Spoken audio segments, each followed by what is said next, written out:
Good morning students.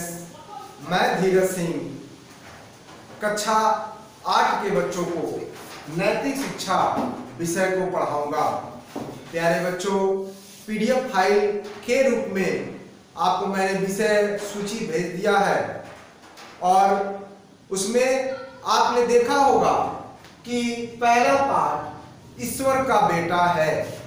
प्यारे बच्चों, इस पाठ को भी मैंने पीडीएफ फाइल को बना के और आप तक प्रेषित कर दिया है ताकि इस पाठ का अध्ययन आप सुगमता से कर सकें। प्यारे बच्चों, ईश्वर का बेटा हम प्रभु ईसा मसीह को मानते हैं।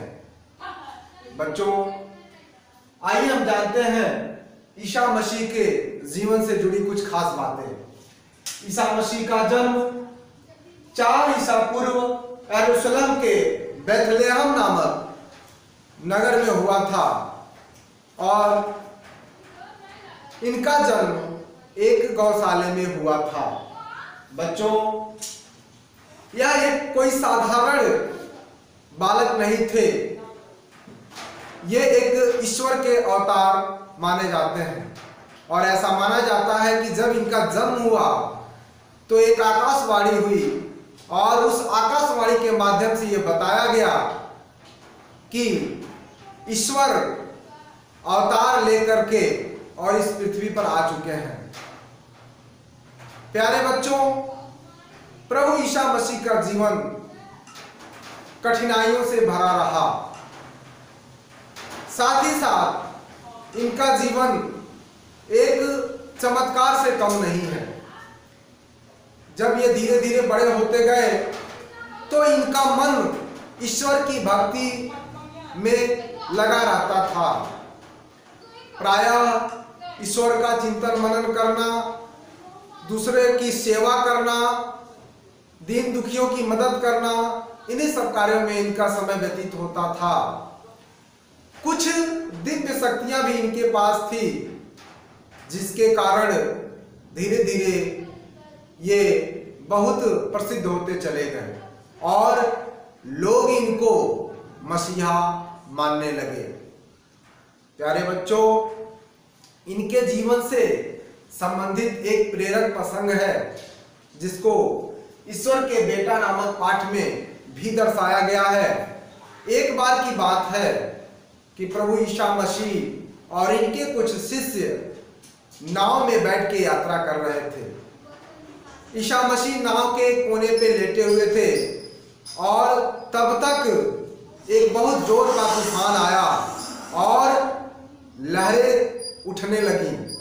ऐसा लगता था कि नाव अब डूब जाएगी। इनके सारे शिष्य घबरा गए और घबरा के प्रभु ईसा मसीह के पास पहुंचे।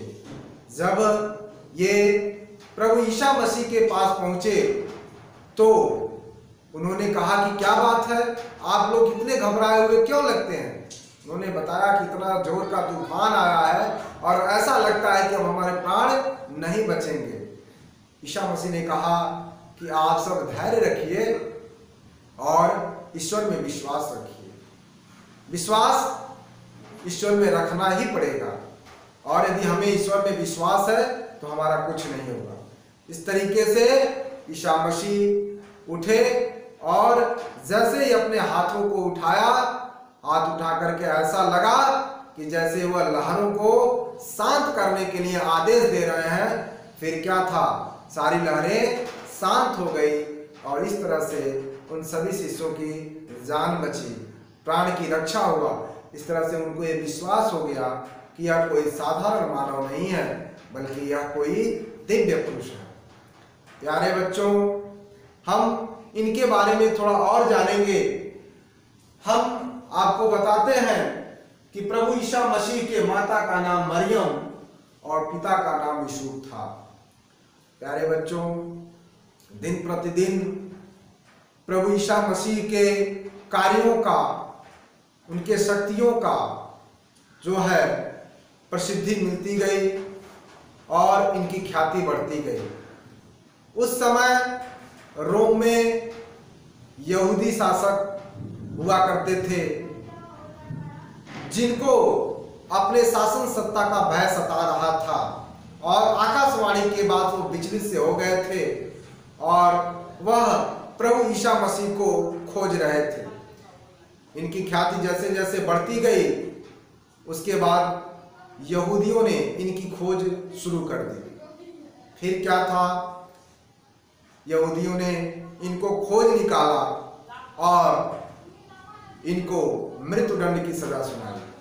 प्यारे बच्चों, वह दिन आया जब इनको क्रूस से बांध के और इनको लटका दिया गया फांसी पे।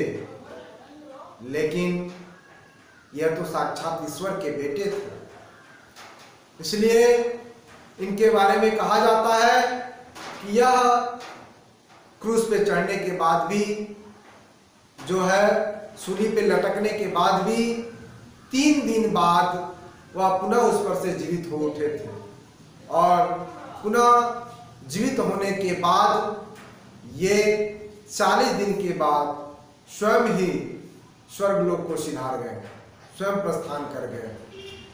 प्यारे बच्चों, इनके बारे में और ज़्यादा जानने के लिए जो पाठ्य सामग्री मैंने आपको उपलब्ध कराई है, उससे आप ज़्यादा जान सकते हैं।